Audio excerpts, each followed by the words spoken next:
Algúnha vez sentiches que o teu corpo non encaixaba nos moldes que te impuxeron? Ou se cadra xa te preguntaches como evitar un corpo gordo na felicidade, no activismo ou no día a día. Nós tamén nos fixemos esas preguntas e decatámonos de que non eran só nosas. Este libro nace porque habitar un corpo gordo segue sendo unha experiencia atravesada polo xuízo, pola culpa e polo silencio. Porque faltan palabras propias, relatos en primeira persoa, pensamento crítico desde os corpos que aí o vivimos. A idea xurdiu de conversas, de encontros, de compartir moito malestares e tamén moitas alegrías. De ver que había moitas voces pensando o mesmo desde lugares distintos e non tiñamos un lugar onde atopármonos. Vimos a necesidade de xerar discursos propios que miren para Galiza e, por suposto, en galego. É un libro escrito por persoas que saben que a violencia sobre os nosos corpos se multiplica cando atravesan, entre outras, cuestións como a clase, a racialización, a disidencia sexual. Voces queer,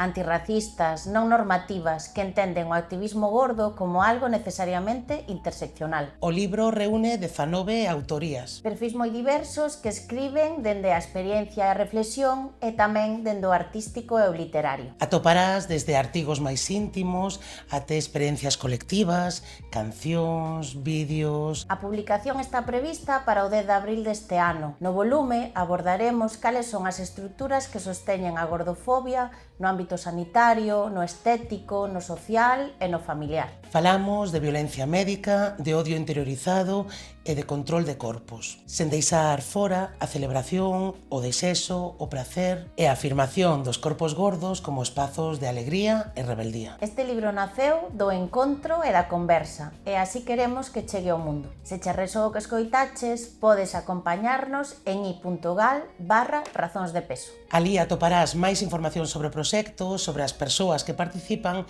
e como tamén ti podes formar parte deste camiño colectivo. Creo que son razóns de peso suficientes, non?